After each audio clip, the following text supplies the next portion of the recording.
while I am So getting my I do screen in my place.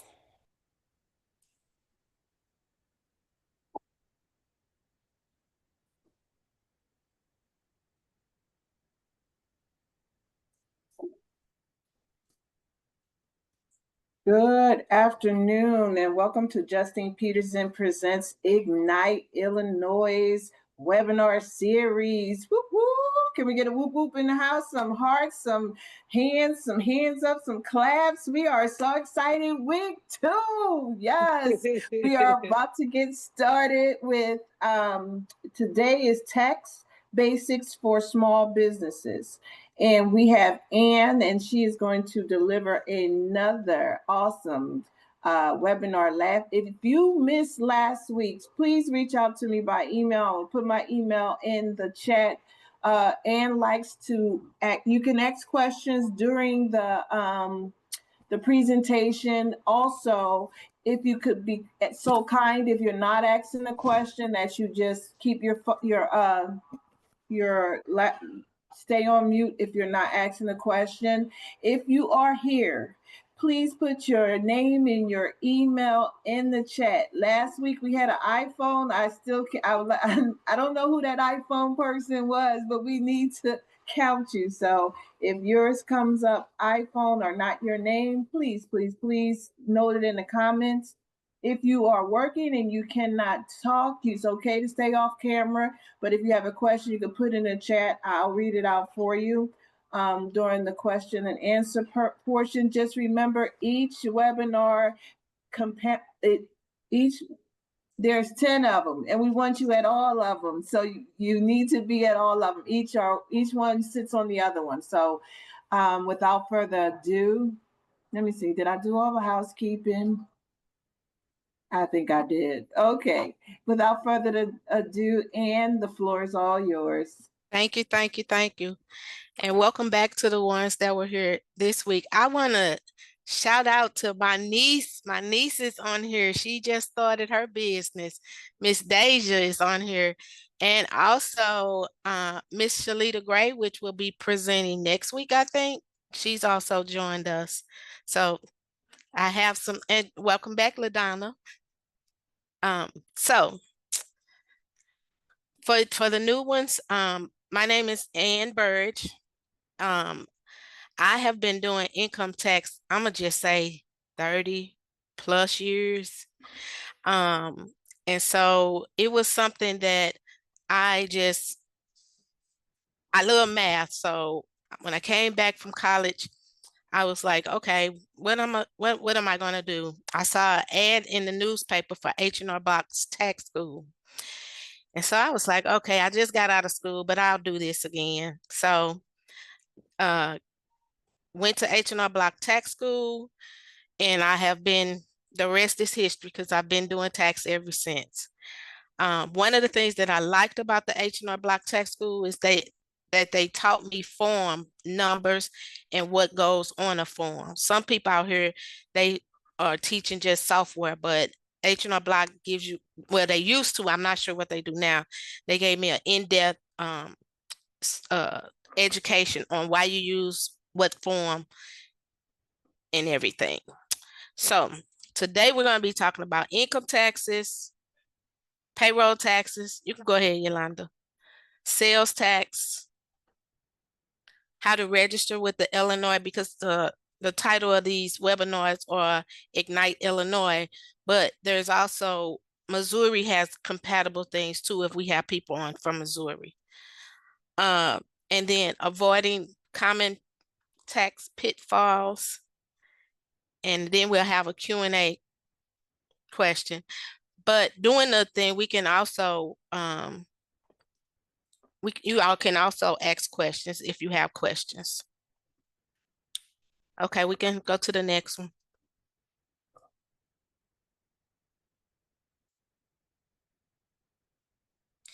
Income tax. Everybody know that famous day of April 15, right? That's the day that everybody dreads.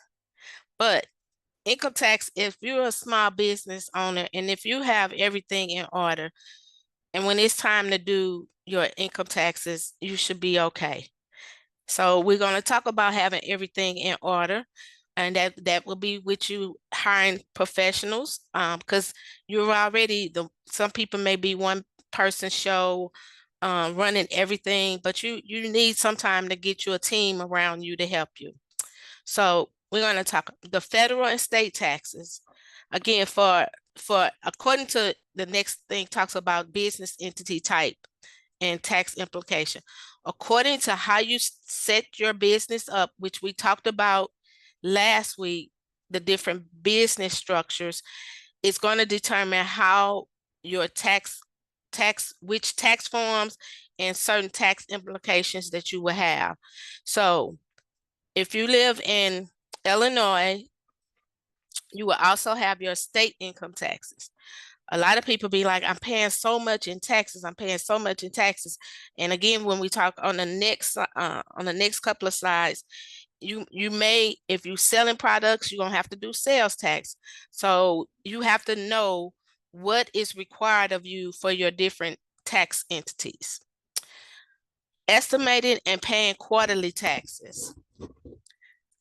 So when I said if you're a small business, one of the things that you can do to help yourself is to pay estimated tax payments. And in the slide coming up later, I'll show you the dates that things quarterly taxes are due and everything.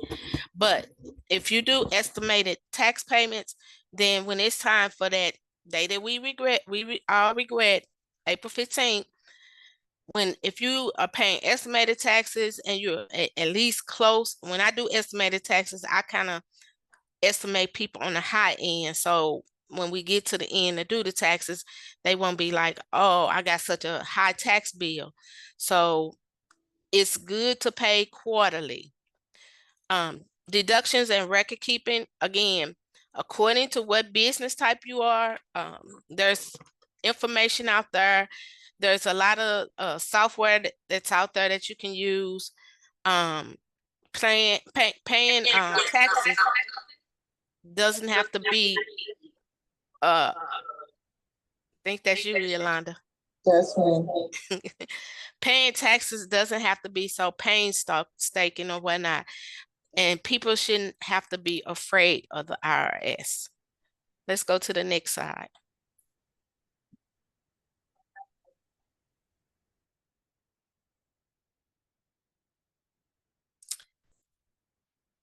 Okay, I just talked about the estimated tax due dates. So we have 4 quarters. Your first quarter is January through March, and the taxes for those quarters will be due on April 15th. Again, people are like, okay, I owe and I gotta send in estimated taxes. Well, it may, if you get to the point where you're diligent in your estimated taxes, then you may not owe, and you may not have to make that first payment in first quarter for the first quarter. Second quarter runs from April 1st through May 31st, which is due on June the 15th. Third quarter is June 1st through August 31st, which is due on September the 15th.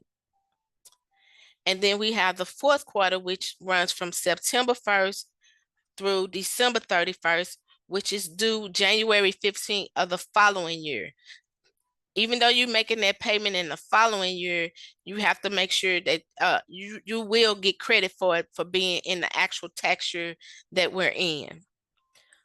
On the quarterly tax payments, some people you have to, I'm tell you this, you have to keep up a good record keeping when we talk about record keeping, because the IRS won't send you a receipt, they won't send you anything. So the only thing that you would get, that you would know that it does not match up with the IRS, is that they'll send you a letter saying, we received this amount and you reported this amount. So you have to make sure that your record keeping is good, and that people that you are able to justify everything. If you write a check, I would make a copy of the check, put your EIN number on it, just whatever you can do to make sure that you have a receipt of your own, because again, the IRS will not provide one. Anybody got any questions about estimated taxes? This is Shalita. I have a question for the Okay. group. When you come up with the amount for estimated taxes, like how, can you talk a little bit about how you come up with that amount that you estimate that somebody should be sending in? Yes. So basically what I do is I try to look at their profit and loss statement. So we look at their incomes and expenses. And if what I kind of do is, like I said, I do it on the high end. So and it's kind of hard to pinpoint an exact amount. That's why it's called estimated, because they may have other income, like they may be working a part-time job. They may have some retirement income. So basically, I try to get it as close as possible um, to what I think. And then sometimes I even provide a little cushion, because people don't know exactly what they're gonna owe. On a person that doesn't have a business, the way that I try to calculate, I use their recent paychecks, and then I say, okay, how many paychecks do we have left in the year? Okay, this is what you currently have. This is what, if you continue to work at the same job, this is how much they're going to take out in federal. And then in my tax program, I have a estimating or what if scenario that I can kind of do different scenarios and say, this is what your tax bill is going to be. This is what you're going to have coming out. You probably going to get a refund. So it's not an exact science, but I can estimate. And then again, people sometimes they get a surprise. They may get some extra money that they don't uh didn't think they were going to get. So I just try to, and then my thing is, even though my office is closed on kind of, no, I ain't gonna say April 15th, because I'm still doing taxes. I kind of try to work through helping people throughout the year too. So it's not an exact science, but I try to I try to try to get as close as possible. And I do have one success story that I did with estimated tax. Someone came into a unexpected lawsuit, and it was a good amount. I'm gonna say over $1 million. And I sat there with her, and we came up with some estimated payments. And every time I see her to this day, she's still thanking me, because she was like, you saved me a lot of money, and I also had a little extra to do what I wanted to with. So yes, it's good to do estimating, especially if you owe. Thank you. All right. I have a question in the chat. What's the best way? Uh-oh. What's the best way to record as a new business owner? Uh-oh. I can't see the rest of it, Deja. So basically, she's asking about record keeping. Um, you can go to the next slide, Yolanda. Record keeping, I'm gonna talk about that too. Record keeping is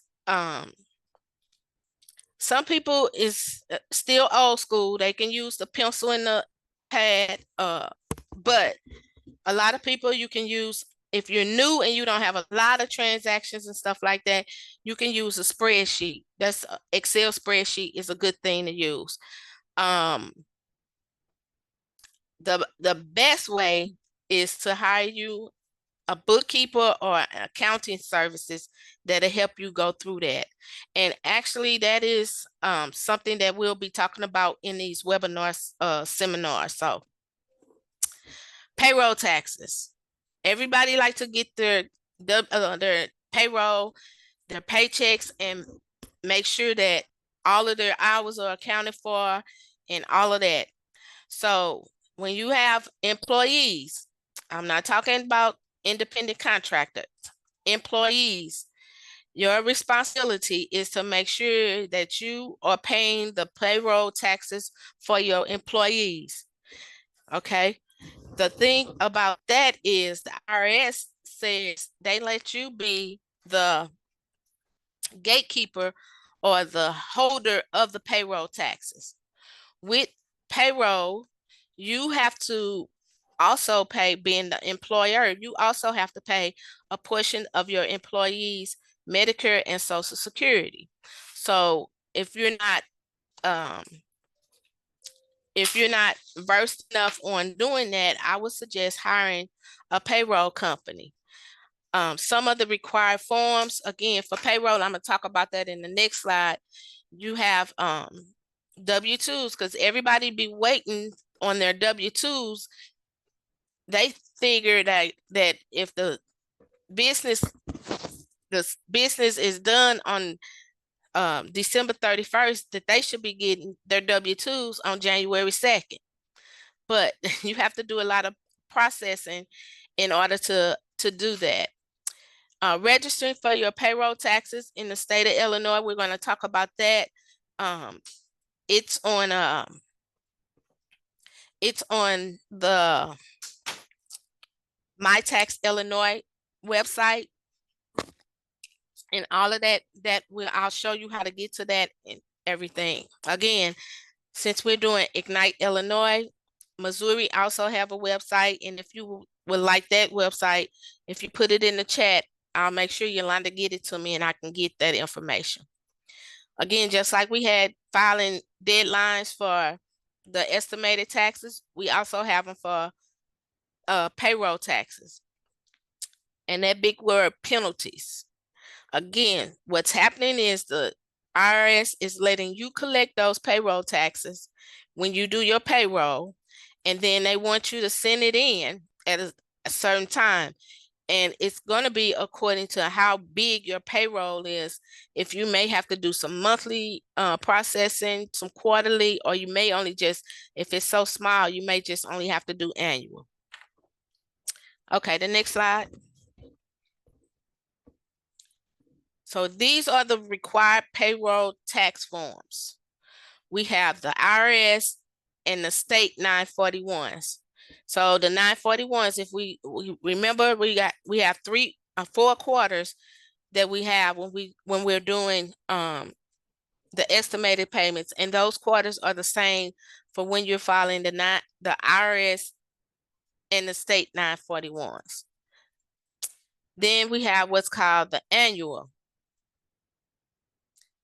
The annuals are, again, the W-2s. Everybody wants those W-2s because the W-2s have the information on how much they made, how much was taken out for federal tax, how much was taken out for Medicare and Social Security.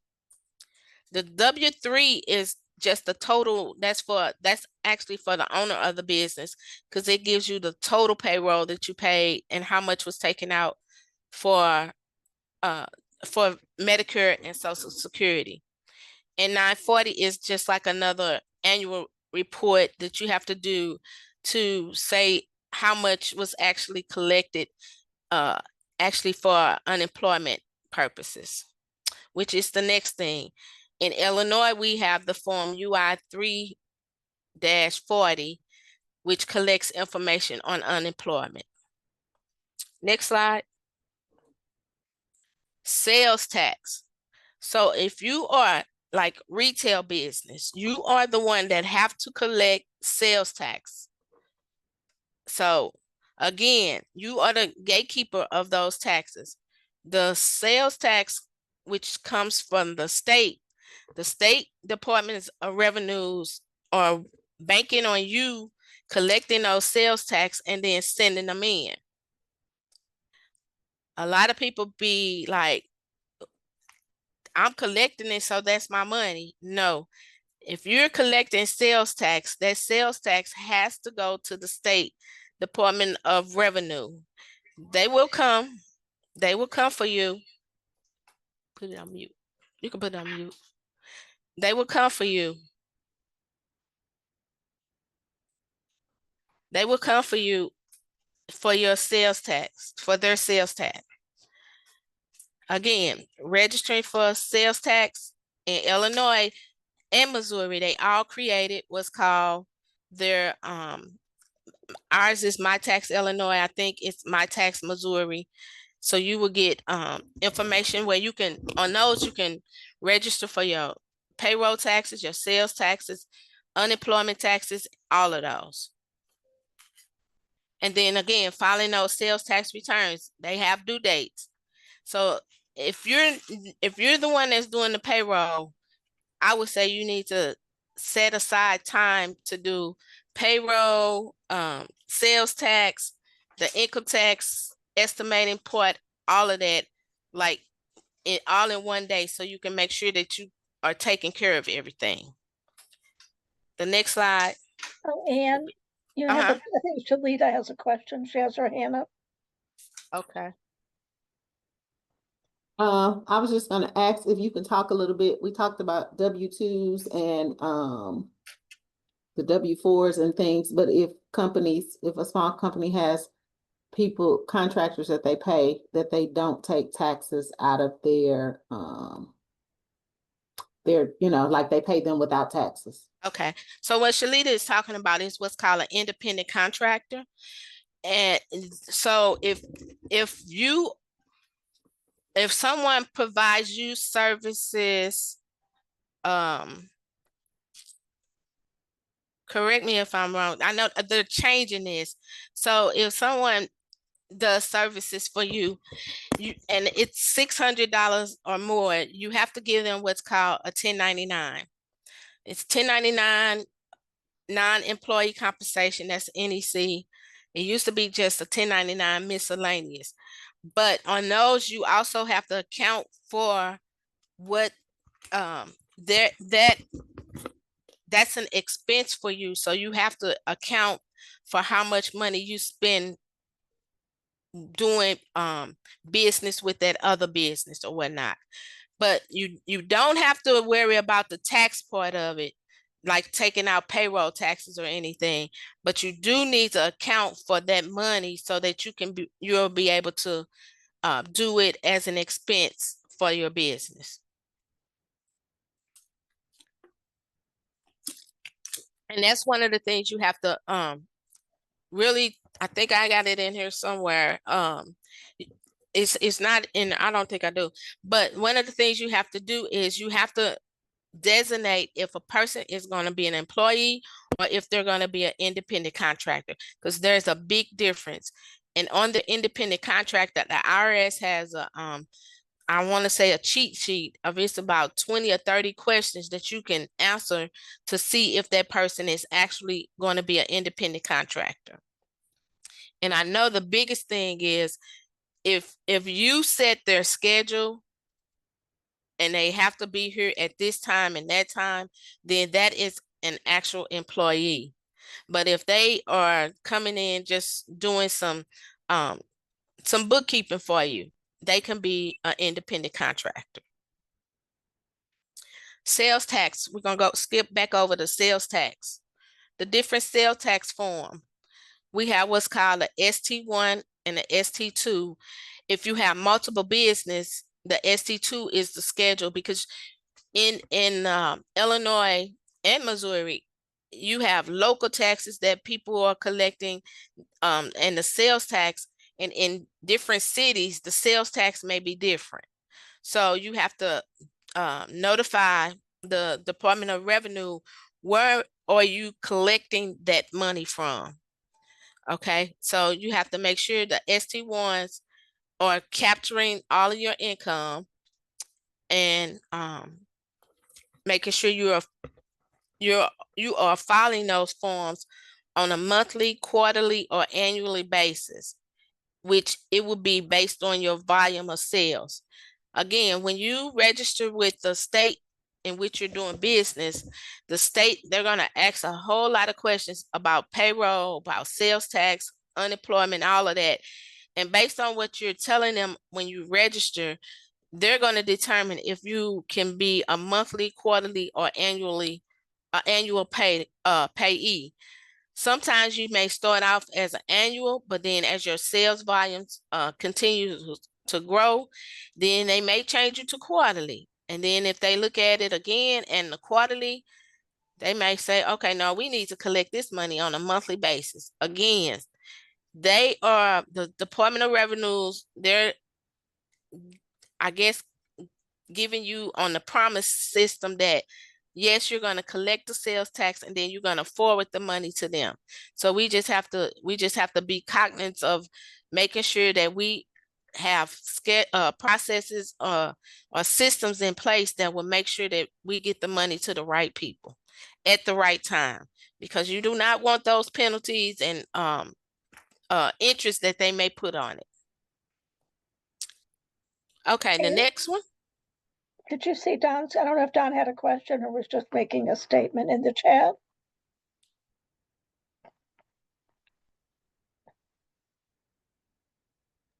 Okay. You see, it says if they determine that your 1099 contractor is actually a W-2 employee, you are required to go back and pay the liabilities accordingly. That is a good question. That is a good one. I've never had that happen. So I can't honestly answer how the IRS will do it. That's a statement, actually, not a question. I'm just letting you know. Okay. Yeah. They made that real clear when I went through an audit last year, I think. And they were very clear. We were clear on, we passed everything, but they were very clear about the liability that So you have to go back and pay. Did they go through that checklist? Yes. Okay, and it was a lot of questions on there, right? They picked out, yes, they actually picked out 2 companies, our cleaning service that does our weekly cleaning of our office, and our landscape company that cuts the grass. And in both cases, they did not qualify as a W-2 employee based because they own their own business, and we verify. But that's just an example of who I'd been paying as a 1099, and they were just verifying if it should have been captured as a W-2 employee. But the good news was everyone else that I had accounted for properly, including these 2 contractors. Okay, and then on your payroll, Don, are you doing payroll on your own, or you use a payroll service? We use QuickBooks. Okay. So we do our own in-house. Yes. Okay, but you have a person that's designated to do payroll. I do the payroll in-house, and then I work with our CPA quarterly. Okay. Okay. And can you speak to paying the payroll taxes, like experiences you have had? Oh yeah, don't ever miss it. The rule number 1, don't miss paying those liabilities, because it will add up and build up, and the penalties will sometimes be worse than the tax itself. This goes back to my days when I was a housing developer. For you, Don. Here's a question. So do you have a separate payroll account that you actually transfer from your main account to your payroll account? No, I considered that early on, and I opted through QuickBooks. I was able to set up the accounts accordingly, so I didn't feel it was necessary. Okay. Okay. But some business owners, I do believe that they should. Okay. And Deja has asked what are penalties and the type of penalties. Penalties, if you don't do right, there's calculations that the Department of Revenue will do, the IRS. That's the worst penalty right there. So you really don't want to make sure you're filing everything on time, and then you should be okay. Okay, so now we're talking about registering with the Illinois authorities. Again, we're doing Ignite Illinois, so that's why I have mostly Illinois stuff in here. There's My Tax Illinois. is where you would go in to register. You would again do the payroll, your sales tax, unemployment. And once you finish doing the My Tax, creating an account with My Tax Illinois, you will go on there and you will see all of your different accounts. And that's where your payroll account, your payroll, like your EIN is your federal tax ID. You also have a state tax ID that'll be on there. You'll have an unemployment number, all of that. Again, importance of keeping accurate records. Like Don just said, he just said how he had an audit and he was able to make sure, he was making sure that all of his stuff was good. And when they come in with an audit, it's not fun. But and lastly, working with a tax professional. A lot of small business, they are staff shortages. The owner is doing maybe 5 or 6 different jobs. But if you really want to make sure that you are staying compliant, you should be working with a tax professional. I'm not here to do an advertisement for my services or anything, but if you really want to have the help and the tax professionalism, you need to make sure you are working with somebody and you make sure that you interview somebody. You can interview several people. It's a lot of people. I everywhere I go, I get, that's the tax lady, that's the tax lady. But you know, when people come to me, I just tell them straight up, I'm going to tell you how it is. I'm not one to cut corners, and I tell them orange is not my favorite color, so I'm not going to jail for anybody. But the thing is, taxes is something that you do not want to play around with. And that's my spiel. Again, make sure you get the help that you need. Ask for the help. And I know through this program, Ignite Illinois, Justine Peterson, there are other services that you can get with taxes and legal. And legal is for people that have not figured out what type of business structure they want and stuff like that. So please try to find out as much as you can about the Ignite Illinois program. Next slide, please. Okay, here's the picture for the My Tax Illinois website. Again, if you go on there, you have to create an account. And then once you get your account set up and logging in, you can go in and do it. I have a couple of clients. I have one client that owns Hotbox Cookies in O'Fallon, Illinois. So he has me as a registered user. So I'm able to go in, put in my user ID and everything, and I can do his sales tax for his account with My Tax Illinois. You can have people in there with limited permissions. It's all up to you. Again, if I was, Missouri has Missouri has My Tax Missouri. So if you have sales tax, business taxes, any type of taxes, you need to make sure that you are going into your account and making sure everything is up to date.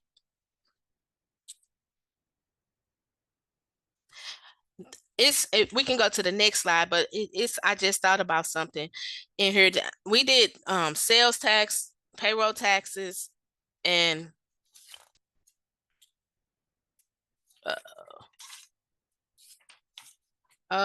sales tax, payroll, and income tax. The one thing you also need to think about is local taxes. Some cities, according to, you have to look at their ordinance and see what they have going as far as local taxes. Sometimes it's maybe 1%, 2%. Again, like I said, when a person is doing the payroll tax, the sales tax, unemployment, all of that, it all takes time. And then sometimes you have to throw in there the local taxes.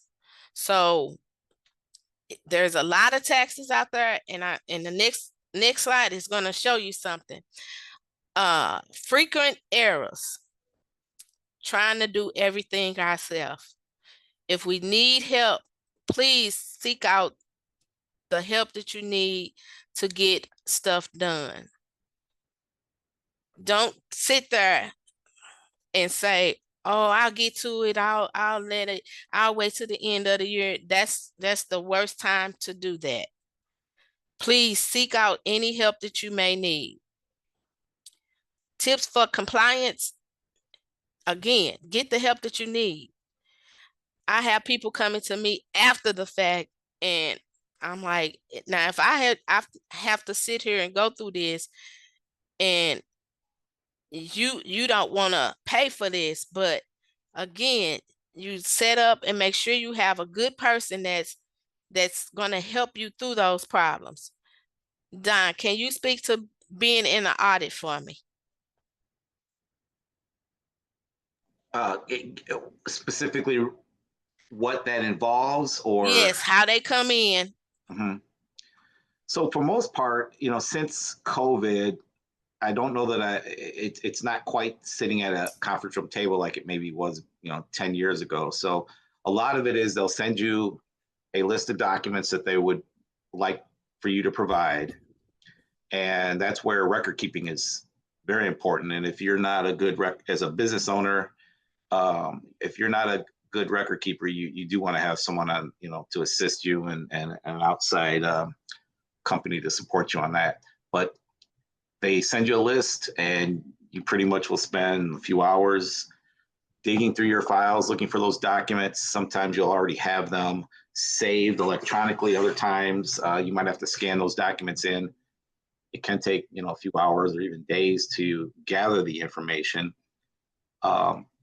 It's not really overwhelming if you take it on, section by section, but and maybe put it to the side and then go back to it. But it does look overwhelming when you kind of look at it initially in some cases. And it's really just providing them what they're looking for. And at the same time, you might want to add notes or additional information to support things that might look irregular. For instance, if you made a mistake on a prior reporting period and you had to go back and adjust that to make sure to explain that you had to do an amendment of a prior submission and such. But I've in all my years, the good thing is I haven't had a bad audit. But it all comes down to making sure you have very, very good record keeping. Thank you, Don. I didn't mean to put you on the spot, but I'm glad you're in here so that people, they like to know about those real life experiences. So thank you for sharing. Mm-hmm. The next slide. What's our key takeaway? Taxes are important. So again, if you are in the need of help, get the help that you need. Make sure you stay up on all of your different taxes. It can be overwhelming, but again, if you put systems in place, procedures in place, then you should be okay with everything. And we are at the end of our session. If we have questions, let's start talking.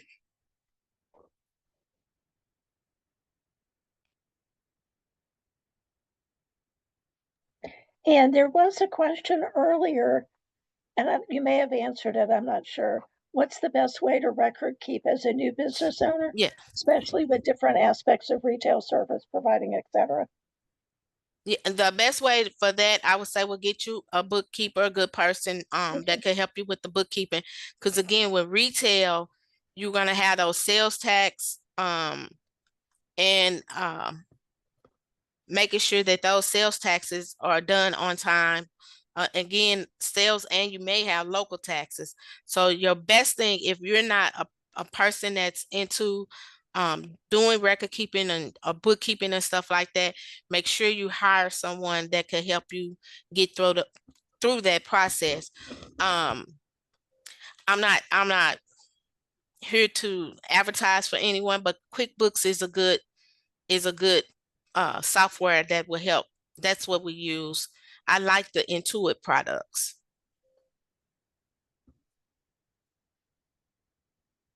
Let's see if I missed some.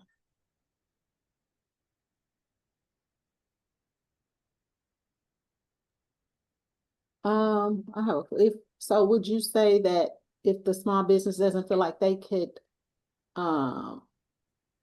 pay or hire someone, for ongoing services, would it benefit them to do like an annual, checkup with someone, like a one-time service, sit down for a one-on-one to get clarity on what they need to do and how they need to organize their receipts and expenses? Because you know how some people often say they don't feel like they can afford to pay someone on a monthly basis or quarterly or whatever. Correct. Correct. I would at least try to sit down with someone on a quarterly basis to see where you're at. Um, I'm just thinking back to when I first started doing taxes. People used to come to me with receipts in a brown paper bag and expect me to go through them and categorize everything, put them month by month. It was like overwhelming, but I was new to it, so I had to learn, and that was how I guess they said when you get it out the mud. I learned real quick. So now I tell people I'm not doing that. I charge you $125 an hour. So I'd rather you pay something on the front end than have to pay something at the end that's costing you a whole lot of money, because your thing is to focus on how do I get more revenue in here in order for me to be able to pay people. Again, we didn't talk about that, but budgeting is one of the things that you need to really think about on your in your business, because if you don't make the money to pay somebody, and then you get to the point where you owe the IRS a whole lot of money, you're gonna be fighting that, going down, as I call it, the IRS rabbit hole. So you need to think about, okay, I need to focus on how do I get more money in here so that I can be able to have somebody to help me through this. Yeah. Mm-hmm. Do you sit with new businesses and set them up, help to set them up so if they can't afford, of course they're getting started, where you can prepare them for the next tax season and tell them how to do it, even if it's not a system, if it's an Excel sheet, that's something Mm-hmm. they can sit with you and find out how to do as well. Because Yes. they want to start out with good, Yes. Yes. And then like now with all of the POSs and electronic systems that we're using, I mean, you could collect your sales information, but the other thing is how can I record keep for my expenses? So again, put that on a spreadsheet, put your categories to one side, do it by month, and it'll add it all up. Um, yes, I'm sorry, POS, point of sales. Square, people using Square, Toast. It's so many of them that's out here where you can gather that sales information, but you got to also make sure that you are capturing those expenses. Again, a spreadsheet is probably the simplest for somebody that's brand spanking new.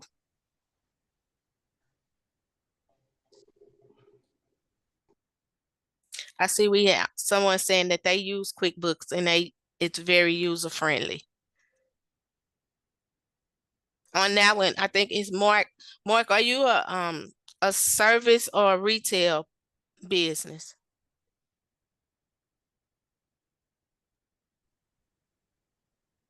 Retail, okay. So it's collecting your sales tax.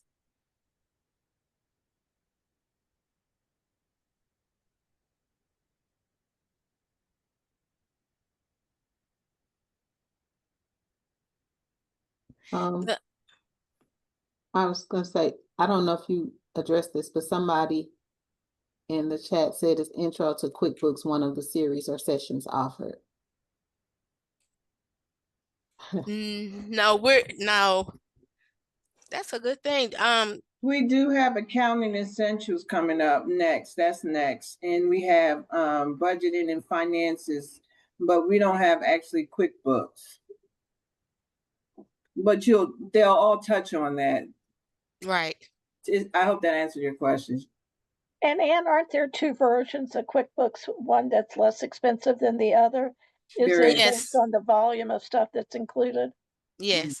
Okay. They QuickBooks has an online version, and at one point I think they were trying to get rid of the desktop version, but the online version, like everyone is going into the cloud, the online version gives your accountant or bookkeeper or whoever you're having, you can have them to have access to the books and that would help them to kind of keep you on track. They also have QuickBooks that's tailored to your specific industry, because I know they have one out there on nonprofits. They probably have the retail business, and I'm not trying to get into Shalita's thing for next week, but in there, it, like I said, it's tailored to the business because it has certain sort of accounts that you will have for your specific business or whatnot. And I'm seeing Marcus talking about he creates his invoices and it helps him to track his mileage and some other deductions. So yes. And are there any apps that you can use, like for the smaller businesses? Are there if they can't afford QuickBooks, are there any apps that you would recommend? Well, I don't have any in particular because I just use QuickBooks and a spreadsheet for my smaller ones, but I'll do some research and then I'll give it to you so you can send it out in an email or whatnot. I know Google Docs is an option as well. They have Yeah. a sheet as well that can assist. Yeah, I have a friend that she does some accounting, and she has someone that doesn't have a lot of transactions, but I cannot think of the software or the app that she uses. Okay. But she said it is for people that don't have a lot of transactions.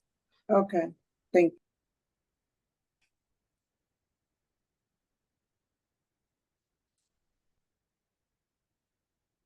Again, the when we talk about employees versus contractors, make sure you are and I'll give that to you too, the checklist that the IRS use. Make sure that you are clarifying what a person is, because yes, that is a lot to go back and to do backtracking on getting those taxes correct, the payroll taxes and all of that.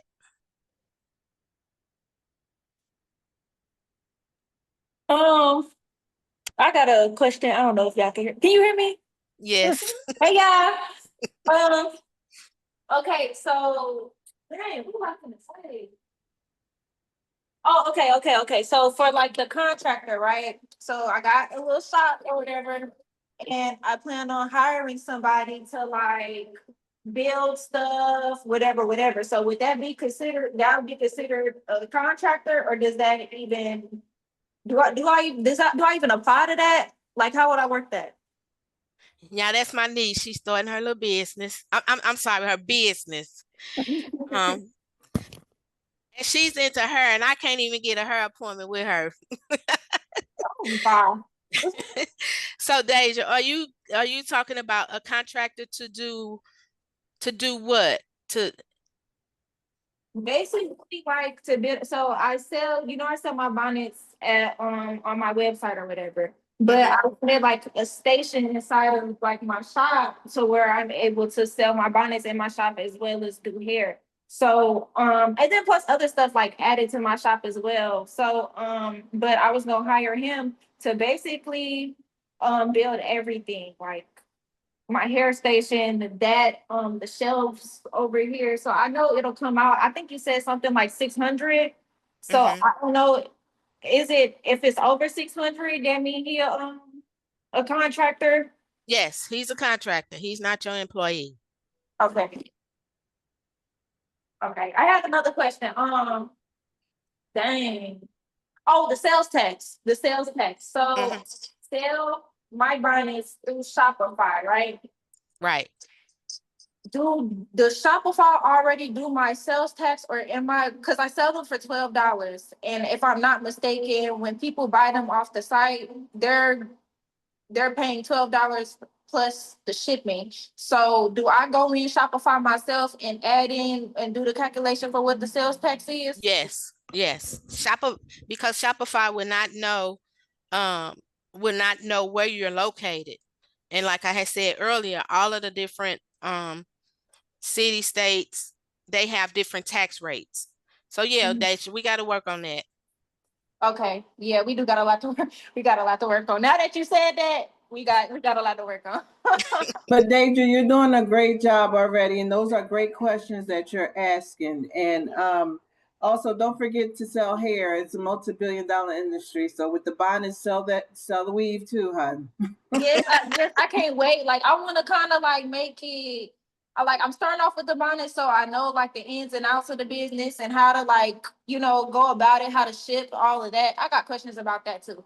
But Okay, we can definitely assist you with that, but you're in the yeah, right place. Stay tuned to this webinar. There's so much information, and just because you're getting started, this will give you all the information that you need, dear. Okay. I'll be tuned in.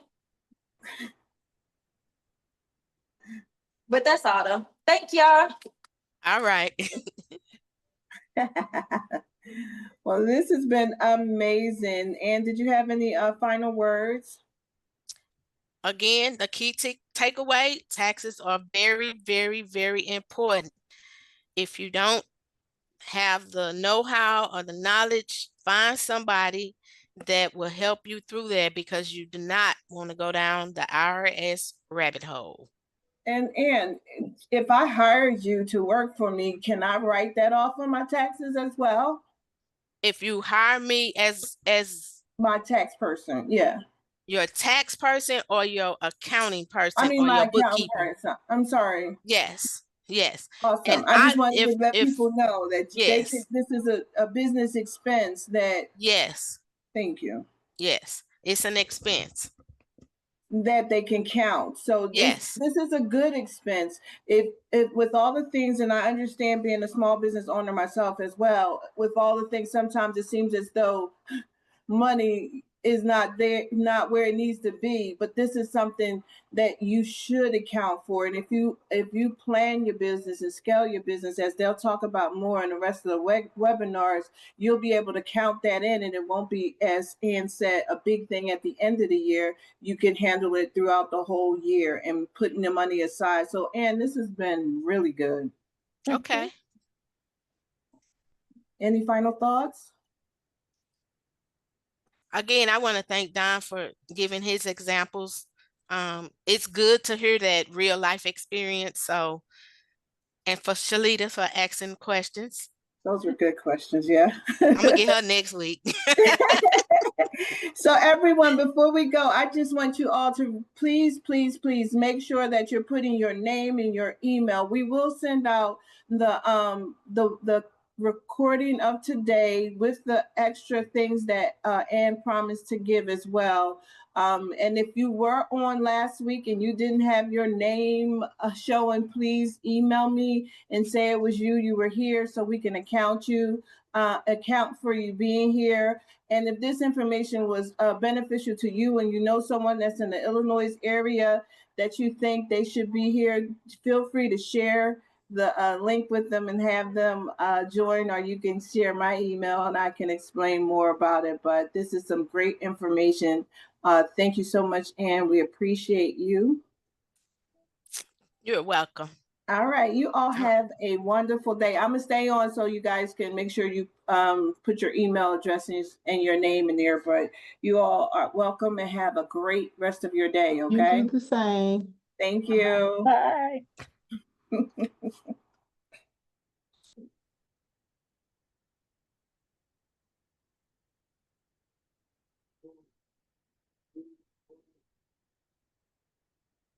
You still there, Andrew? Andrew? Yeah, I'm here. Okay.